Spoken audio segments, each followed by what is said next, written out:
What's up, everyone? Welcome back to Locked On Sharks, the premier hockey podcast covering your favorite team in the Bay Area. The content boys are back, giving you the content you love. The child auction is around the corner, and so we are going to look at another child that the Sharks may want. And this one today, he's not Irish. No, he sounds like it, and he's a sweet little baby.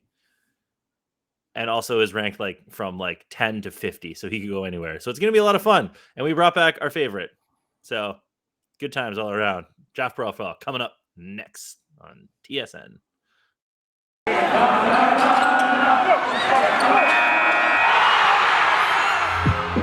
You're Locked On Sharks, your daily podcast on the San Jose Sharks. Part of the Locked On Podcast Network, your team every day.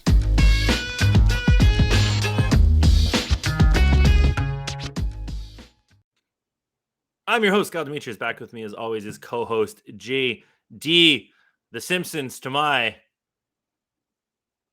I was going to think of another really funny animated show, and I completely blanked. Wow, because I don't like Bob's Burgers. Yeah. And I don't like Archer. And I don't really like Family Guy. I don't really like South Park. Damn, I really butchered this one. Yeah. Cool. You can cut that out. Nope. Neat. All right. Small boy auction. Who are we doing today? We are talking about the wee baby, Seamus Casey. So if you guys are new or just checking us for the first time, what we do with these is we talk about their stats, kind of give you a little profile, and then we will bring in an expert to give us a lowdown in our never-ending quest. I guess it will end at some point to find. Well, maybe not. They might draft Nathan Gaucher, and then we have to do this all again next year. Yeah. To find William Eklund a friend.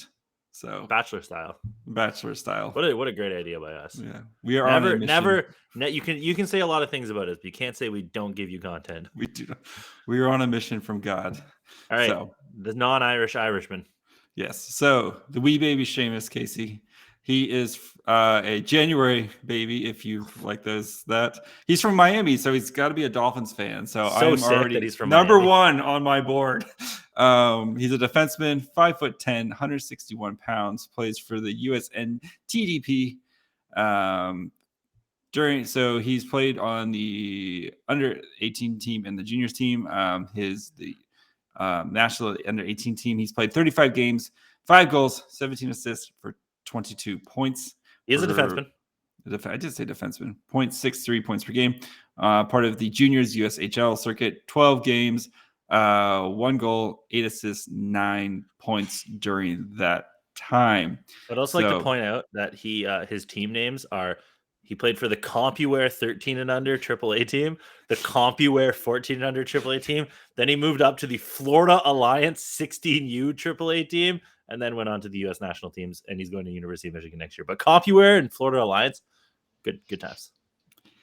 So, as always, we bring on an expert. Yeah, and if you're watching, shut up. You're not supposed to speak yet. Go back to the podcast kitchen. You and JD, get out of here. We brought back Will Scouch of Scouching from McKeen's Hockey and BFF of the show. Hello. How are we? Yeah. I figured it out. You claimed this guy first. I did. You had first dibs, and you were like, "I want to talk about the wee baby Seamus." He's the most fun to talk about. What did you figure out?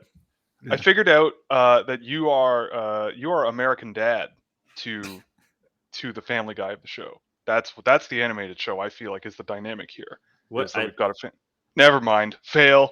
You were talking about animated shows. Am I an anthropomorphic fish from Switzerland?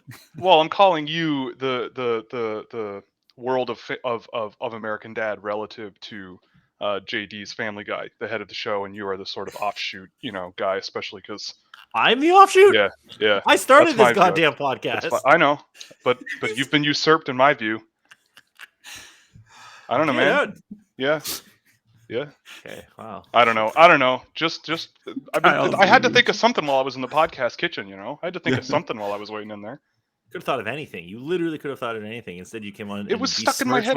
besmirched my good name, dragged me through the mud.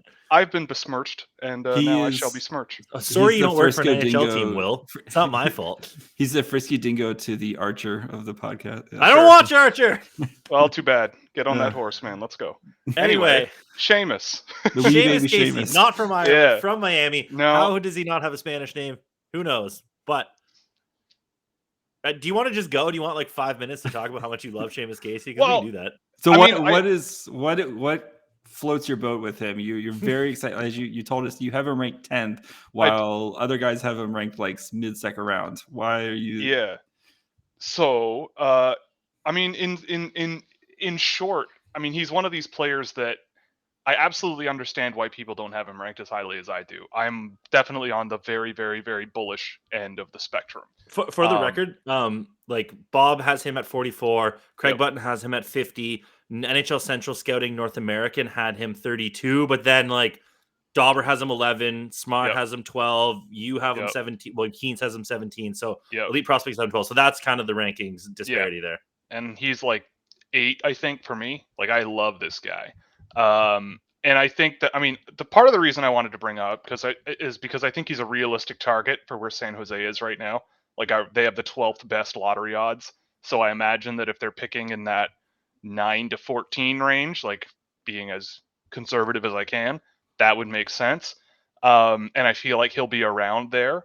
And I feel like he'd be a good fit for kind of what San Jose is kind of looking for, or what they've been drafting in recent years.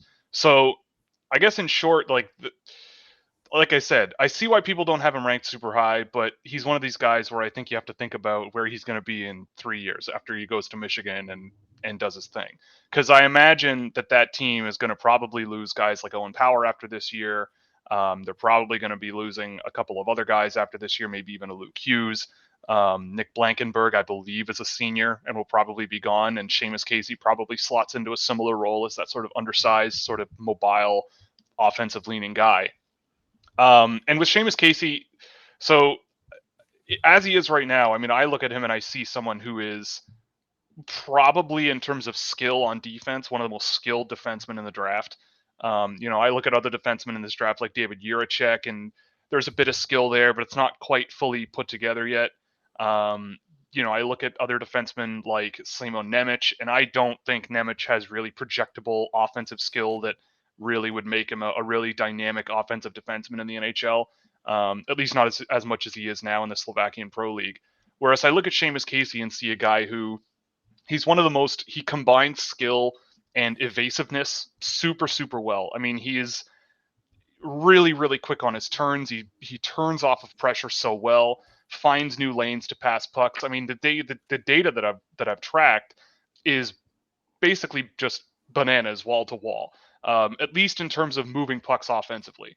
So, every four of every 5 offensive transitions I've tracked of him, he's maintaining control, and he's doing it with passes.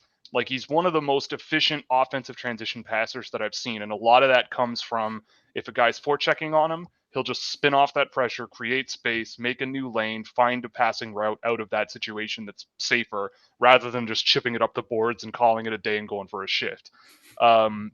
I think that there's a lot of offensive headroom with this game too. He's one of the most active defensemen that I've tracked, stepping up the blue line, trying to make plays deep in the offensive zone, like really trying to sort of cook in the offensive zone, so to speak, but still hasn't quite figured out the sort of passing side of that. He more sort of does it to sort of get scoring chances for himself.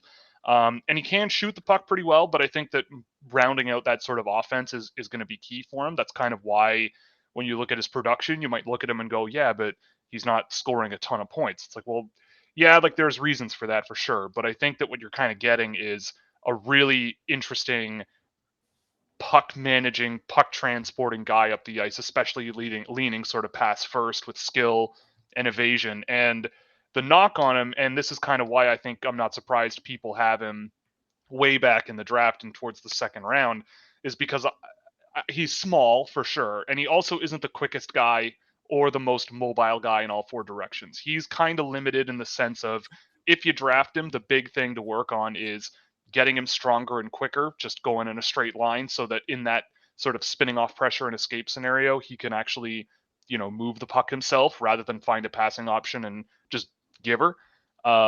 And so the other thing is mobility, especially defensively, like away from the puck on defensive rushes. He's not the only NTDP guy that plays like this, but he's very sort of passive, doesn't really close out things to his left or towards the boards, I should say, regardless of what side of the ice he's playing on. Kind of, lacking in sort of that turning the puck, causing turnovers, especially entering the defensive end. It's kind of lackluster there. So there are warts that I think you need to work through. But if you want this sort of puck moving, skilled flashes of offensive, really impressive offensive play, I mean, I've seen him do stuff like bait guys in from the blue line, do a spinorama off of them coming at him, go down the boards and look for a chance inside. Like, he does things that I haven't seen very many other defensemen this year do, at least not on a relatively consistent basis. So obviously I'm very optimistic about him. I don't, like, if it came down to it, I'm not sure where I would actually draft him. But I mean, I think this draft after the first 3 or 4 picks kind of starts to get, I wouldn't say like bad, but it slows down. And I think that there's a lot of other case studies that you can examine that really run the gamut of what you're looking for. And if he finds the right team, I think it would be a great thing. Like, I think he could be a really, really good player. He's going to a phenomenal NCAA program. And I have all the hope in the world that he becomes, a pretty excellent offensive defenseman for an NHL team. And it makes sense that San Jose could be a fit, considering the type of defenseman and the type of players that they've been drafting. You mentioned bananas earlier, and that's interesting because Built Bar doesn't actually have a banana flavor, but they do have tons of other flavors. They do have banana cream, but they don't have a straight banana protein bar. But maybe they do, because they have tons of other flavors. You got your classics, like your double chocolate, your chocolate peanut butter, your mint, your coconut. They also have these new puffs that have come in different flavors as well. Cinnamon churro, coconut marshmallow, banana cream pie. And the thing about all of these Built Bars is that they're all covered in 100% real chocolate, so they taste good. Even the puffs, which are basically protein-infused marshmallows. And then you're getting 100% covered in chocolate. And then you're getting all the regular ones. So you can have a favorite across the whole spectrum. You can have a favorite puff. You can have a favorite regular one. Easter's coming up. Holidays are coming up. Peeps. They have Peeps cereal now. Why not a Peeps Built Bar? Just get on that marketing. If not, what are some other Easter flavors? Tulip flavors? Ham? You can do any number of things. I don't know. Homer likes tulips. It's a secret shame. The other good thing about protein bars, especially Built Bar, is that they only have about 130 calories, 4 grams of sugar, 4 net carbs, and 17 grams of protein. Compare that to your traditional chocolate bar. 240 calories, 30 grams of sugar, and dozens of net carbs. So you don't have to worry. You can, if you're still doing New Year, New Me, keep it going with Built Bars. If you want to start it up in February, March, it's okay too. There's no shame in taking a month off and getting into it. Built Bar is going to be a good part of that. So go to built.com, use promo code LOCKED15, get 15% off your order. Use promo code LOCKED15 at LOCKED15 for 15% off at built.com. Bananas. So, what? You talked a lot. Yes. About a lot of different things there. No, Sorry. We can slow down. No. It's fine. Get in, get off, get out. It's a good life motto to go by. How likely is it that a guy who can't do stuff in 4 directions, is only 5'10", isn't quite fast, but has all of this skill inside of him, how likely is it that he pans out to first of all, what do you think his top limit is, and then how likely is it that he pans out to something close to that? Well, I mean, I think that I think that there is a bit of like a gift with him where it's this confidence. Like, I'm going to preface this by saying that by no means am I trying to compare these two players directly, but only very specific area of their game. Bobby Orr. But no. Bobby Orr mixed with Bobby Orr and Wayne Gretzky. Just got to have Wayne Gretzky in there too. Mario Lemieux. This is number 2 close to Wayne Gretzky's number. yeah, exactly. No. What was I going to say? I forgot. Oh yeah. So again, prefacing this by saying I am in no way comparing these two players, but when I watch a guy like Cale Makar play defense for the Colorado Avalanche, again, not he just passed out. When you watch Cale Makar play for the Colorado Avalanche, one of the things that makes him so gifted on the back end for Colorado is how he plays from the blue line in the offensive zone.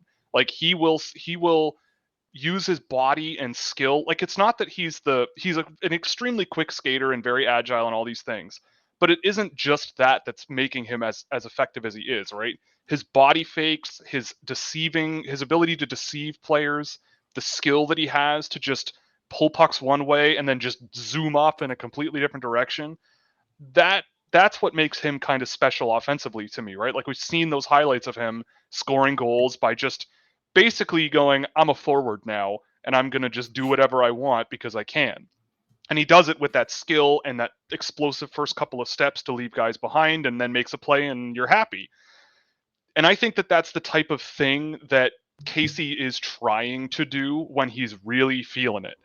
Sometimes you can definitely want more out of him and he can be sort of relegated to being a little bit more ineffective, and a lot of that comes from the footwork and the lack of speed, and he is pretty slight. Like he's not the biggest guy on the ice.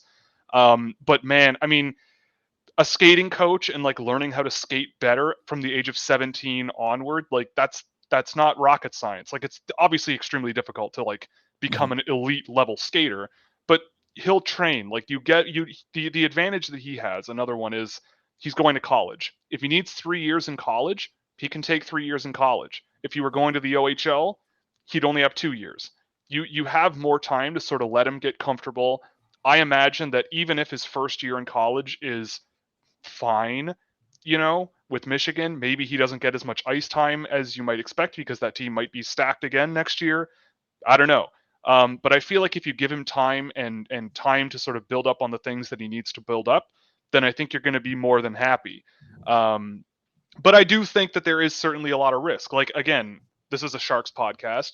If it is 13th overall, let's say, Seamus Casey would be a really, really good bet in my view, because even if he doesn't sort of hit that top end ceiling of like you watch him in the offensive zone and you're like, holy crap, this guy's absolutely phenomenal, he'll still have those moments where he'll bait those guys in, he'll use skill, try to beat them. And it's just a matter of gaining that extra step, right? Gaining that extra sense of comfort and explosiveness that you don't see yet. So personally, I'm not super concerned. But if you ask someone else and they go, he's never going to work out, I get it. Like, but that's part of the name of the game, right? Like you're trying why is yes, that's you can say that about every prospect, of course, but like except for Connor Bedard, our love. But if he doesn't work out, it's going to be purely because he can't skate, right?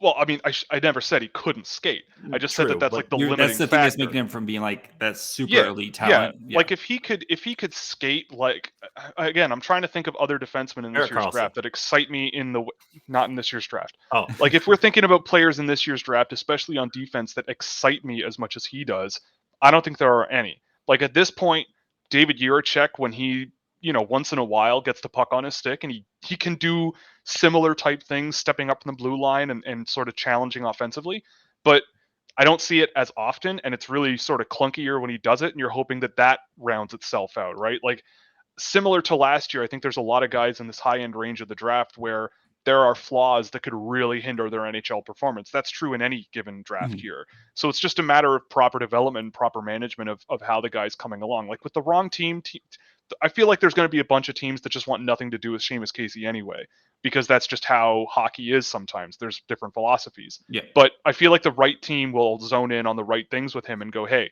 with encouragement, we can get you doing these things and get you this training and whatever. Like, because I think it's right there. Like the way his brain works, the way his hands work, the way the way he processes the game, it's just so exciting and so neat. It's more of what I want to see from defensemen. And, again, I have him ranked really high. I'm not super hard on that. Like if I get convinced to take someone else in the draft between 7 and 12 or whatever and let him slip, you could convince me, sure. So if a Nemec falls to like 10 and Casey's there, it's a choice. It's not for Will. We can talk about Simon Nemec. I think things have gotten a little out of control with that guy, but I've watched Casey back to back with Nemec, and I still feel like I feel like a lot of the things we're saying about the negatives with Casey, there are things you could say that are not the same things, but similar concerns with Nemec as a player in the NHL, right? Like, I have no doubt that if he stays in Slovakia and plays pro hockey for the rest of his career, he'll be one of the best defensemen to ever play in that league, but he's not gonna. He'll come to the NHL and it's a totally different ballgame. So I have concerns about Nemec that are different, but, that could really hinder his outcome. But I look at Casey and see a guy where I still like him more than a guy like Simon Nemec, at least in this year's draft. Yeah, because But like it wouldn't be it feels wrong to take one of those top flight guys over No, Casey at that point. No, it wouldn't be wrong. It wouldn't be wrong. But it's in terms of where I'd put my chips. Yeah. Gotcha. Because you feel like with Casey's development, like having time to go like, USNTDP, where you kind of know the track record of where he's going into. Like if he's going to Michigan, like what like kind of where he's going to, how he's going to develop and stuff like that. Is that why you feel so confident in him in his development? I mean, it helps, right? Yeah. Like it helps. And I think if you look at what Michigan does with defensemen, like they have multiple really confident defensemen that can play offensively, right? Like they've got Nick Blankenberg, who's I think he's the captain or assistant captain of the team. He's captain, he's a 5'9", just I don't know why dynamo. I know all this. It's okay. There's plenty why of do you stuff know I that? know. But so like him, but Owen Power, Owen Power's been leaning into his offense a lot more this year from what I've seen, and that's a good thing. Same like Luke Hughes. I was watching a game today where Michigan was the opponent, and Luke Hughes looked phenomenal. And so Michigan has this sort of, let's take these sort of offensive leaning guys who like to carry the puck, who like to move the puck up the ice, who like to sort of push the play up the ice themselves, and see what they can do in our system. And I think Casey fits that perfectly. So much about development is about fit and understanding what you've got and working towards a goal, right? And I think with that, yeah, there is certainty and that helps. Kyle, Yo, if you wanted to bet on where the wee baby Sheamus would get drafted, where could you do that? a bookie? A bookie? Or if you don't want to like talk to people, if you're like me, I don't like the to internet. Just get on the internet. So BetOnline's got you covered for all things sports. Although football's over and we are sad, basketball's in full steam as pro and college hoops are continue to play. March Madness is right around the corner. They've also got all the latest odds, totals, player performance props to where the next frat coach is going to be. BetOnline's got the number one spot for your sports betting needs. BetOnline remains the best spot for your sports scores, podcasts, other than this one, and news this season. And it's not just basketball. BetOnline's got your source for hockey, boxing, and UFC odds right to Olympic coverage and information. So head to their website today or use your mobile device to learn more about their trends and actions. BetOnline, where the game starts. Guys, we've all been in a car. I think that's a pretty Can't safe confirm. thing to assume about everybody, is that we've all been in cars before. A lot of people own cars, and the thing about owning cars is that they're expensive. Anybody who's owned one knows that. Anybody who's been around somebody, they're always complaining about cars. Driving down the highway, a little rock chips your windshield, you're screwed. Somebody throws their shopping cart into your car and they don't know, and you come out of the store and you're like, what the hell happened here? Cars are expensive, and fixing cars is even more expensive. But that's why rockauto.com is in our life, because local chain store can't have all the parts. You walk up to them and you're like, hey, I need this. And they have to tap on their computer, figure it out. And then they have to ask you a million questions. Like, what's your kind of car? It's a Honda Accord. What year? 2017. What trim? It's a sport. Okay, great. And if you need something specific, like a paint color, just a million questions. And you have a pocket computer. You're walking around. Everybody's looking at, JD's looking at his right now. You can just do it yourself. And the good thing is you save time and money when using Rock Auto. Like Shay, who bought wipers for $5 a wiper. But she also bought cabin and air filters for 2 separate cars, and it cost $43, and the shipping was actually more than the parts. Saved a shitload of money. And then her friend Julia bought a whole bunch of parts for her BMW, and it cost her about a third of the price or half the price. Yeah, fancy BMW over here. But the point is, it cost her half the price that it would normally cost, because BMWs are expensive to maintain and fix. So why spend more when you can just go to rockauto.com and spend less? Plus, Rock Auto is a family business serving do-it-yourselfers, much like JD, for over 20 years. And they can have everything you all ever need. Brake parts, tail lamps, motor oil, cabin filters, air filters, wipers, shitload of BMW parts. So go explore their easy-to-use website today to find the solution for your auto part needs. Go to rockauto.com right now and see all the parts available for your car or truck or SUV. Write Locked On in their How Did You Hear About Us box so they know we sent you. Amazing selection, reliably low prices, all the parts your car will ever need. RockAuto.com. What kind of car do you think Seamus is going to buy when he gets that sweet NHL I'm gonna buy so many spark plugs. Holy crap! Were you on there right now? What? Yeah. Yes, he was. Were you Of just course on he there was. looking at the prices? Oh no, I wasn't on No. the actual website. Oh, yes, he was. I'm Just a editing that. shitload of spark plugs. You know what they say? You can never have too many spark And plugs. buy them in bulk. You never I bet. know. Yeah, I bet Costco. Seamus. Oh, he's from Miami. I bet he's convertible. Nice weather. That's Nice. gonna be yeah. I mean, he's been up north for quite a while. So Yeah. No, He he gets played to for the San Jose. CompuWare under 14s, bro. I'm What pretty do sure you mean? isn't CompuWare in Michigan like a team No, in because Michigan? then he went back to the U16s and played for the CompuWare. Florida Alliance. That's not even a real. Anyway. None of this is CompuWare. real. It's all made up. Anyway, Okay. big question I wanted to ask. Yeah. Yeah, get Go out of here, ahead. JD. I'm the main character. Don't listen to him. Does he have an NHL floor, or is this a guy where if it doesn't work out, he is just never seeing the NHL? I think it really depends on the coach who you're talking about. I think most NHL coaches would answer that question with no. I think that Interesting. think about it. You're a 5'10" defenseman. If you can't score, is an NHL coach going to play you? How many 5'10" NHL defensemen do not score and play every night? Like Victor Mete is probably one, and he doesn't even play every night. He got NHL. Yeah, cut. he's like NHL replacement level maybe at this point. So most undersized defensemen that can't score don't end up in the NHL. I think that that's kind of bogus, but I kind of get it. I mean, and at the same time, I will also say that Casey's defensive game is not his hallmark, right? Like he's a puck mover, like that's his job. So again, I'm a very, very bullish on him. But in the grand scheme of this draft, I mean, we mentioned it off the top. There's a few outlets that have him top 15, and I don't think the difference in this year's draft between 12 and 8 is like unbelievably drastic. I think that he belongs in that group, especially considering the flaws that the rest of the players in this group have. But I do think there is a universe where he really, really struggles to get the confidence of a coach if he doesn't produce. And I think there's a possibility that happens. Sounds very Ryan Merkley adjacent. I was just gonna ask that exact same question. So the Sharks currently have one small puck moving defenseman who can barely see NHL ice time. How would you compare It's not Ryan Casey's, Merkley's fault. He was good. It's not. How would you compare Merkley's and Casey's games? I know different player, Well, but yeah, I mean, I'm just trying to think back to what I remember of Merkley when he was draft eligible, because looking at him now is kind of, well, yes, that was a big part of it. And Casey is a very good passer in his own right. Mhm. I think with they are kind of similar in a way, but I do think that there was better footwork out of Merkley, better speed. He was flashier for sure in terms of just the speed and skill and attacking the offensive zone.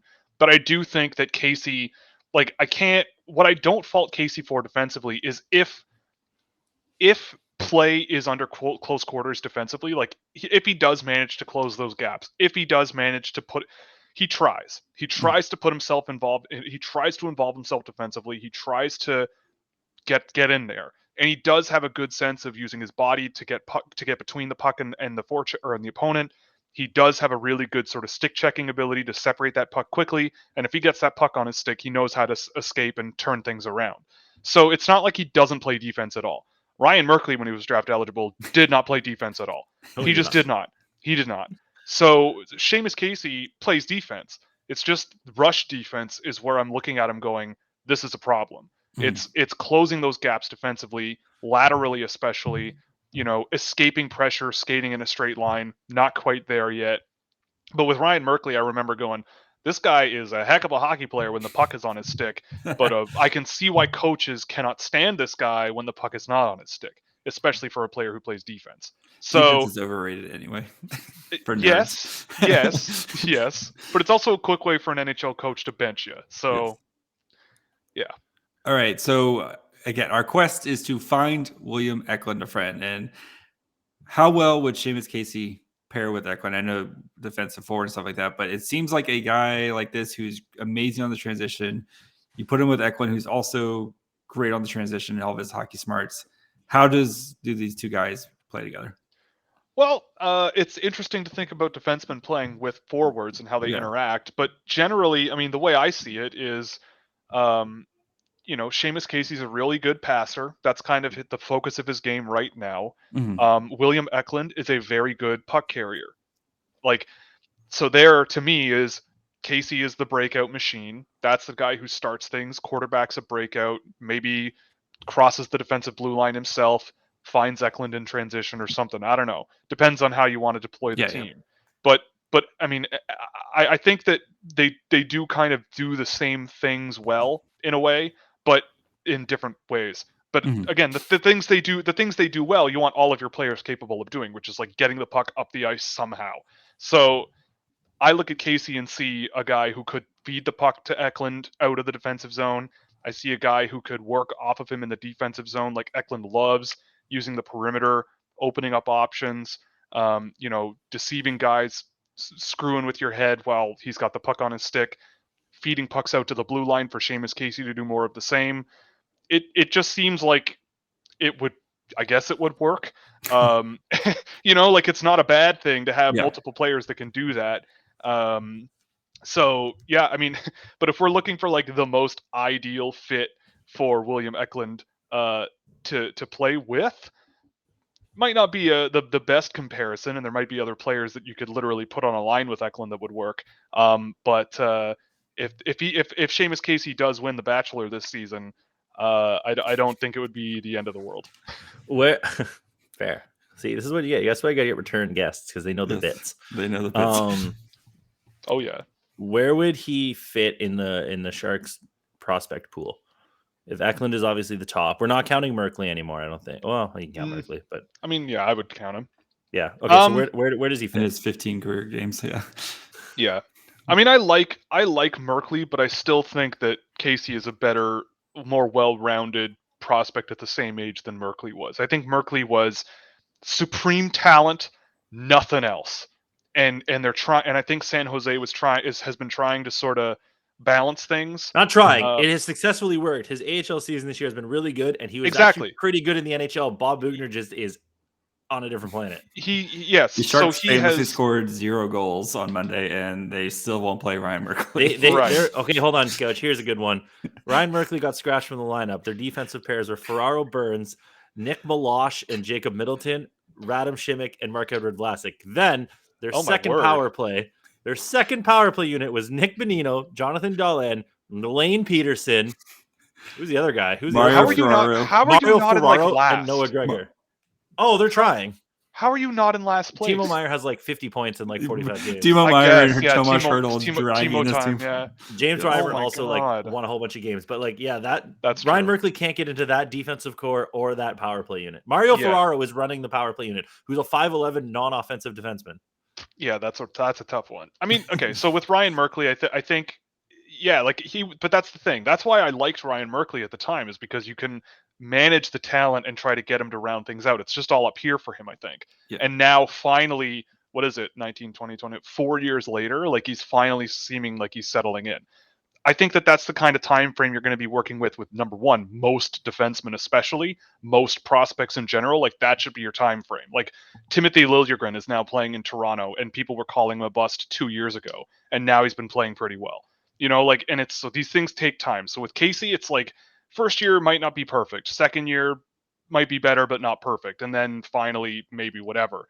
But to answer the original question, like I'm looking down San Jose's list of prospects, and there's a lot of them that I like him more than. I mean, I'm a huge fan of Daniil Gushchin, of course.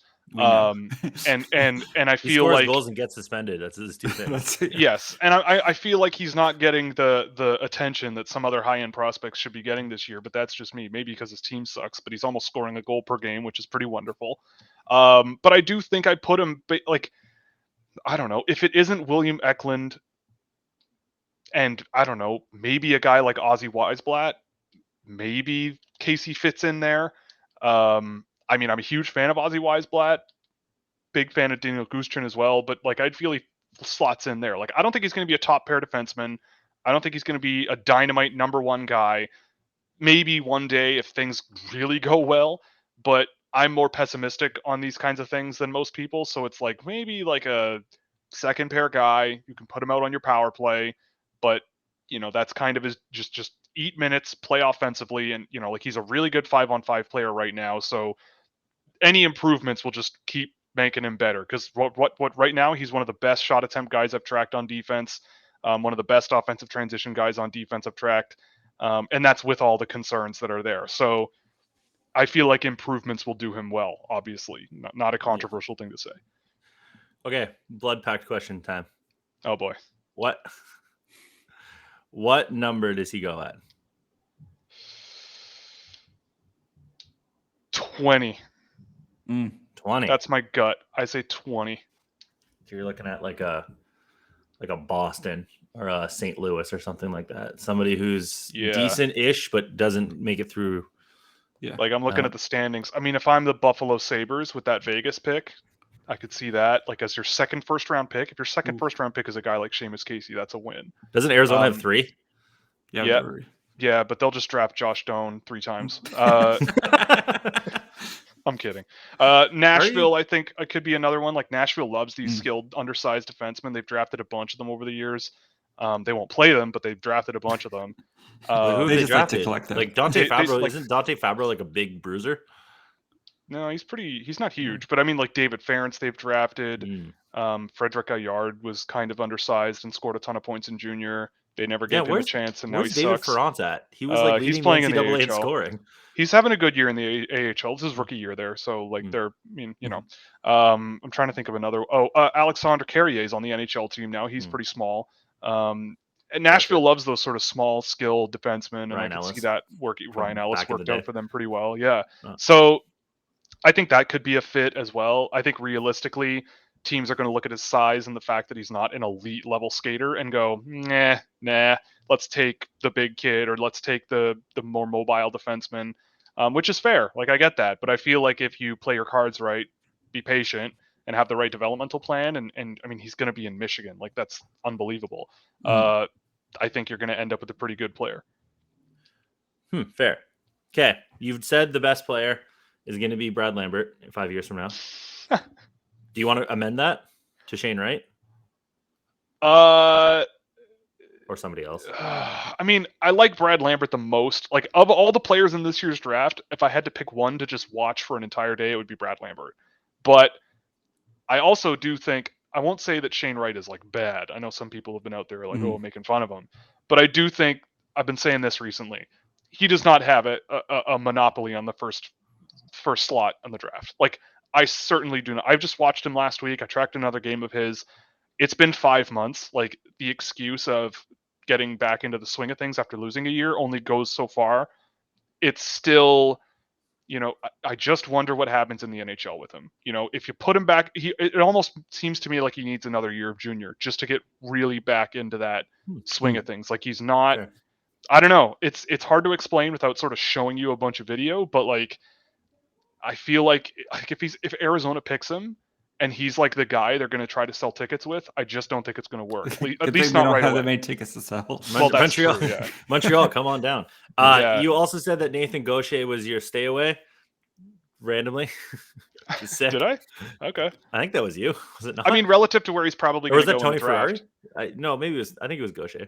It was definitely. Remember. I mean, I definitely would stand by the fact that I think relative to where a player is going to get drafted, Gaucher is probably the one where I'm like, It like wasn't someone's going to. It was Tony because he called him Goucher because he doesn't speak French apparently. Yeah, no, that's a bad call by Tony. Okay, so here we go. Then I don't have to do my other question because I thought we did this already. But who's your biggest stay away of guys that are going to be in that middle to upper range that the Sharks are going to like your top 15 guys, your biggest stay away?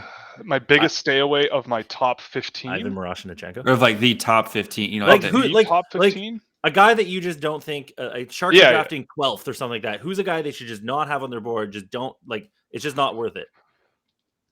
Tyler Boucher. Okay, I'm gonna spit one out. Yeah, Tyler Boucher. Yeah, I'm gonna spit one out, and people might not like it, but I'm gonna say Danila Yurov. I have watched that guy play a lot this year. People have been yelling and screaming about him playing more minutes in the KHL. I do not see any coach worth their weight that would be playing him more minutes than he's playing. He is he's a perfectly adequate not terrible KHL player, and that's it. Like and I went and watched him. I tracked a game of his in the MHL, expecting him to be outrageous. Again, like, it's the MHL. He should be outrageous. He was very good, but I look at him and then I did a game of him and then I went straight to Gleb Trikazov after, who is my boy. He's my hero. I'm going to get a poster of him on the wall. He's a rock star. And I thought he looked better at the same level than Danila Yurov did. And he's almost a full year younger than Danila Yurov. And I've seen Danila Yurov play a lot. I think an NHL player is there. Like, I feel like he'll be a third line guy. Perfectly reasonable sort of third line, so he's checking forward, but like a Igor possession. Chinikov?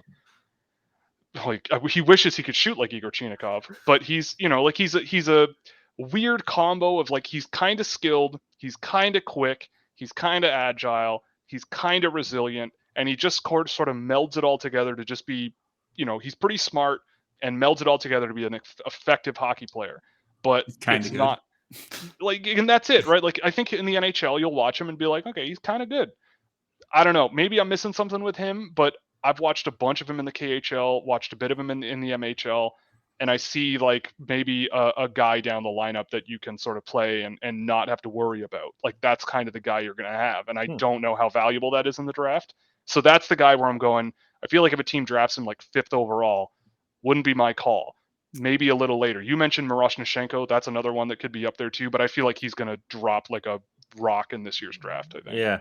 Well, we have year of on the docket already coming up for a profile, so we'll see. I'm ready to be sold on him. I'm ready. So we'll also put you down for Gleb Trikazov now when please, in another month. Please do. He's so fun. This is how you know that you're the ideal content boy. Because we gave you Seamus Casey and Gleb Trikazov, random dudes that were locked in from time, and everybody keeps asking us if they could do Seamus Casey. Yeah, just go on YouTube and look up Gleb Trikazov highlights, because the guy is a rock star. It's also and if things go well, the guy is going to be amazing, I think. So perfect. The next Ziggy Palfy coming up. Underrated hockey player. Oh, hell yeah. Where can people find you? What do you got coming out? What kind of work you got on the internet right now? So you can follow me on Twitter at Scouching, on YouTube as well, Scouching. The videos are going to start coming next month, so I'm starting to finalize the list of guys that are going to be put into video form, which I'm really excited about. You can also follow my work at McKeen's Hockey. Through McKeen's, I just had a piece come out on Wee Baby Sheamus today on NBC Sports Edge. And you can also... actually, I think that's about it. You can help support the work at patreon.com/scouching as well. All of the tiers have fun names. They do, yeah. I spent a long time thinking about them, like 10 minutes. It was great. Everybody should buy the tier that only Scouch's mom bought. Everybody should go do that one. You don't say that. You have no proof of that. But I think that's about it. I'm trying to think if I've missed anything. I probably have, but those are the key points of interest, the KPIs, if you will. You can just come back on and talk about it. Yeah. Any other points, so. I'm happy. Yeah, let's do it. So Seamus Casey, the next Cale Makar, you heard it from Will Scouch. And we'll make sure we link to that article on NBCS Edge. Watch on YouTube, because Will has been drinking like an old-timey root beer or something out of a glass bottle. It also vaguely looks like he has a bong on his back shelf, which is pretty sweet. So I guess they're just rocking it right now. You can find us at Locked On. That red thing that's in the back. It's like a vase or something, but it looks like a bong from here. Red thing in the back? No, on top of the black shelf. Oh, that's a lava lamp up here? Yeah. That's man. Yeah, that's a lava lamp. No, next to it. Yeah, bigger. It's like a little statue. Oh, this? Yeah. Oh, my mom got me that for my birthday once. Your mom bought you a bong for your birthday? No, it's just a Buddha guy, but I could make it into a bong. The lava lamp. I feel like that's sacrilegious, though. I feel like that's bad. That's not allowed. The lava lamp doesn't help your case that you don't have bongs. But anyway. You can find us at Locked On Sharks for all that good bong content that you've come for. So that bong makes 10? this week, the hat trick this week has been Titanic deconstruction, different kinds of grapes. Will, have you ever heard of cotton candy grapes? Nah. No, exactly. But I bet you've heard of Concord grapes. Yes, I have. Hell yeah. See, Ontario represent. Oh, yeah. And now we're talking about bongs. And yesterday we had good hog content. So you're talking tomorrow. Tomorrow's episode, has good hog content. Tomorrow's episode has good hog content. We're good. Oh, God. Well, Hoglander, man, it's just right there. We can't not make the joke. Oh, okay. Yeah, I get it. Yeah. Locked on Sharks, Twitter, Facebook, Instagram, all the good content, boy content that you like. YouTube, if you want to watch Will drink from an A&W glass bottle, you can do that. He's also wearing a tri-colored sweatshirt, which is dope. Yep. Locked You on Sharks. wish you had a bottle of root beer right now. I bet. Oh my god, Yeah. do I ever? I'm about to make Yeah. myself pea soup with wieners in it, and I'm so excited. Sick. So French Canadian of me. Gmail, lockedonsharks@gmail.com. JD is at my fry hole, and I'm trying to make him laugh, but he's not allowed to speak. He's back in the kitchen. I'm at Kyle Demetrius. Will is at Scouching, SCOUCHING. We'll link to his NBC article thing. Go subscribe to McKeen's, or actually, no, don't do that. Screw the corporate overloads. Go subscribe to his Patreon instead. Why not both? Down with capitalism. I don't know, because people only have a limited budget. Yes. If you have a limited budget, We're not making all Patreon. scouching money like you are, guys. yeah, sorry we don't have connections. Oh man, I'm on the hot seat tonight. This, Jesus. this man's drinking glass bottle A&W root beer. You know he's bougie as shit. And he's showing off his bong in the background. Yeah. He has a lava Oh my lamp. god. He's got some This lights is- back there. This is exhausting. It looks like Yeah. he has a rock band set. His lights. Yeah, it does look like Rock Band. I thought that's what it was earlier. Do you know what I do? smoke. Watch hockey. Smoke. Oh my goodness. Oh my goodness. Anyway, Bye, friends. I quit. yeah. Arrivederci.